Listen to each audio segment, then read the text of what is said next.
आज का साईं संदेश है। आज का दिन आप लोगों के लिए मंगलमय हो। सारे जहान की खुशियाँ बाबा आपको देना चाहते हैं। बाबा के रहते कोई भी व्यक्ति दुखी ना रहे, परेशान ना रहे। बाबा इतना ही चाहते हैं। बाबा हर भक्त को निहारते हैं, हर भक्त को देखते हैं। जो भी भक्त दुख में, परेशानी, पीड़ा में घिरा रहता है, बाबा उसे अपने दुखों से निकाल लेते हैं, अपनी कृपा बरसाते हैं उन पर। जैसे जैसे वो बाबा के करीब आते हैं तो भक्त देखते हैं कि वो अपने दुखों से निवारण पा गए। धीरे धीरे कर कर उनके सारे दुख तकलीफ़ें ख़त्म हो जाती है। जो बाबा के उपदेश हैं, बाबा ने साईं संदेश पढ़ने का और साईं संदेश सुनने का संदेश दिया है, तो आप लोग इस बात पर अमल करें। अवश्य आपकी पुकार पूरी होगी। बाबा ने कहा मेरे मंदिर आए, तो आप उनके मंदिर जाइए, दर्शन कीजिए। कैसे आपकी मनोकामना पूरी नहीं होगी।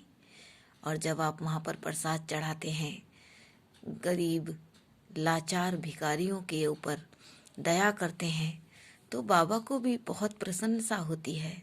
बाबा आपकी इस काम से अवश्य खुश होते हैं और बाबा अपने भक्तों को सही मार्ग दिखलाते हैं। वे ऐसे निर्धन लोगों पे बहुत दया करते हैं और वो अपनी दया से सबको निहार देते हैं, सबको खुशहाल कर देते हैं। बाबा कह रहे हैं जो भी व्यक्ति दुखी है, परेशान है, तो वो अब ज़्यादा दिनों के लिए दुखी ना रहे। मैं बैठा हूँ ना, उसकी ज़िंदगी से सारे दुख तकलीफ़ ख़त्म कर दूँगा। वे जब मेरे मंदिर आते हैं तो मैं उन्हें आशीर्वाद देता हूँ। मैं अपने दुखी भक्तों को दूर से ही निहार लेता हूँ और देख लेता हूँ कि मेरे भक्त मुझसे क्या मांगना चाहते हैं, किस बात को लेकर बहुत पीड़ा में घिरे हैं। तो मैं उनके ऊपर अपना आशीर्वाद हमेशा बनाए रखता हूँ और उन्हें ज़िंदगी की तरक्कियों पर ले जाता हूँ। वे अपने सारे दुखों को भूलकर जब मेरा दामन पकड़ते हैं तो मैं भी उनका दामन मजबूती से पकड़ता हूँ। मैंने 2 ही संदेश बताए हैं अपने।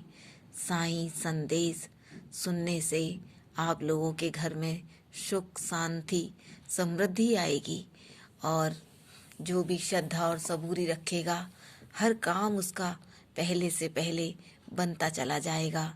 जीवन में वो कभी भी नीचे गिरने का सामना नहीं करेगा। आगे से आगे उसके हर कार्य बनेंगे और वो जीवन में सफलता पाएगा। जैसे ही वो साईं साईं पुकारता है, साईं साईं को बुलाता है, तो मैं अपने भक्तों के लिए सारे कार्य छोड़कर अवश्य आता हूँ और अपनी विनती जरूर, लोगों की विनती सुनता हूँ और अपनी विनती उनके दिलों में जगाता हूँ। जब मैं उनके दिलों में एहसास जगाता हूँ तो मैं उनको इस बात का भी एहसास दिलाता हूँ कि मैं सदैव जीवित हूँ और आपकी पुकार सुन रहा हूँ। आपके ऊपर अपनी कृपा अवश्य रखूँगा और आपकी पुकार भी अवश्य सुनूँगा। तेरे ऊपर मेरी कृपा है, तुझे घबराने की ज़रूरत नहीं। तेरे लोगों ने तुझे कितना परेशान किया, कितना दुखी किया। तू लोगों के सामने गिड़गिड़ाया, रोया, परेशान हुआ, लेकिन किसी ने तेरा दर्द नहीं जान पाया, तेरी पीड़ा को समझ नहीं पाया, क्योंकि इस जीवन में कोई भी किसी का नहीं है। मैं हूँ, भगवान बैठे हैं। हर व्यक्ति भगवान से ही अपनी विनती को कहना चाहिए। किसी दूसरे के सामने रोने का कोई भी फायदा नहीं, क्योंकि हमारे जीवन में सिर्फ एक मार्ग भगवान का ही है। भगवान हमारे सारे कार्य पूरे करते हैं, तो तुझे कैसे छोड़ देंगे। तेरी भी विनती भगवान ही सुनेंगे। मैं सुनूंगा, तुझे घबराने की ज़रूरत नहीं। तू साईं साईं का जाप कर, साईं साईं रट, भवसागर से पार लगा दूंगा।